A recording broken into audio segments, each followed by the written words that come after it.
राधे राधे। परमात्मा के वियोग में जिसको दुख नहीं, वो भक्ति भक्ति करता ही नहीं। अनादिकाल से ये जीव रोता आया है। जब जीव माँ के पेट में से बाहर आता है तब रोता है और जीवन भर रोता रहता है। कभी किसी के लिए रोता, कभी किसी के लिए, कभी पैसों के लिए, कभी बच्चों के लिए, कभी स्त्री के लिए, कभी पुरुष के लिए, कभी धन के लिए, कभी दौलत के लिए, कभी गाड़ी के लिए। ये जीव जीवन भर रोता ही रहता है, अंत में चला जाता है। क्यों रोता है?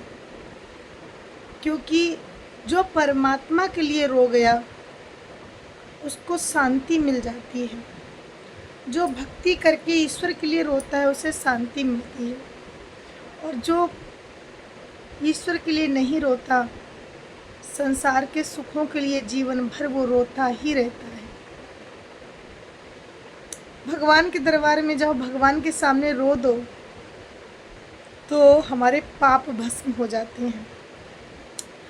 भगवान के सामने रोने से शांति मिल जाती है। खा जाता है आंसुओं में, वजन नहीं होता, लेकिन निकल जाते हैं तो हल्कापन हो जाता है। तो परमात्मा के लिए इस जीव कभी नहीं रोता और जीवन भर सांसारिक चीज़ों के लिए रोता ही रहता है। और जो जीव परमात्मा के लिए रोता है उसे भगवान के दर्शन हो जाते हैं और उसके पाप भस्म हो जाते हैं। इसलिए भगवान के लिए रो कि हे परमात्मा, मैं जीवन भर तुझे समझ नहीं पाया, भवसागर में पड़ा रहा, दुनिया के लिए रोता रहा, संसारिक वस्तुओं के लिए रोता रहा, लेकिन कभी तेरे दर्शन के लिए ना रोया। अब तो तू मुझे दर्शन दे दे। एक बार रो के करुण आवाज में उस ईश्वर को याद करो, वो अवश्य दर्शन देगा। परमात्मा के चरणों में रोने से पाप नष्ट होते हैं और परमात्मा के दर्शन होते हैं। और वो तो दयालु है, उसका नाम करुणा निधान है, दया सुख सिंधु का सागर है, बड़ा ममता भरा उसका दिल है।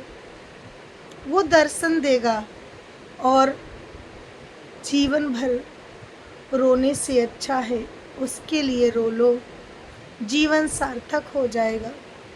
क्योंकि जीव ना वादा करके आता है कि प्रभु एक बार मानो तन दो, मानो तन पाकर हम आपकी भक्ति करेंगे, आपको याद करेंगे, आपका भजन करेंगे, आपके नाम का प्रचार प्रसार करेंगे।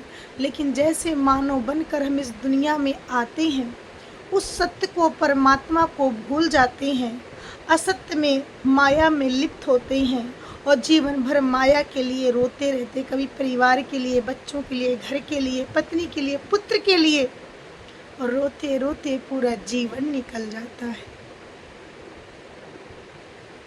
कभी एकांत में बैठकर अपने दिल में हाथ रखकर पूछो, अपने आप से बातें करो कि तुम्हारा जन्म क्यों हुआ है, इस दुनिया में आने का तुम्हारा उद्देश्य क्या है, तुम्हारा सोल पर्पज क्या है, तुम दुनिया में क्यों आए थे। एक दिन वो उद्देश्य तुम्हें पता चल जाएगा, उस पर काम करो, उस पर एक्शन लो, तुम्हारा उद्देश्य कंप्लीट हो जाएगा, मानव जीवन कंप्लीट हो जाएगा।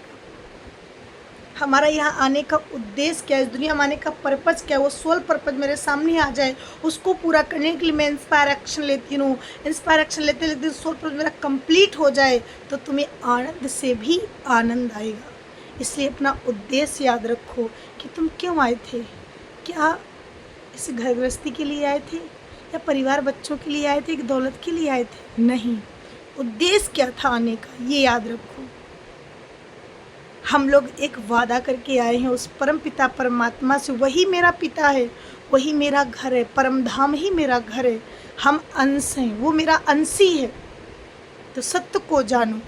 राधे राधे।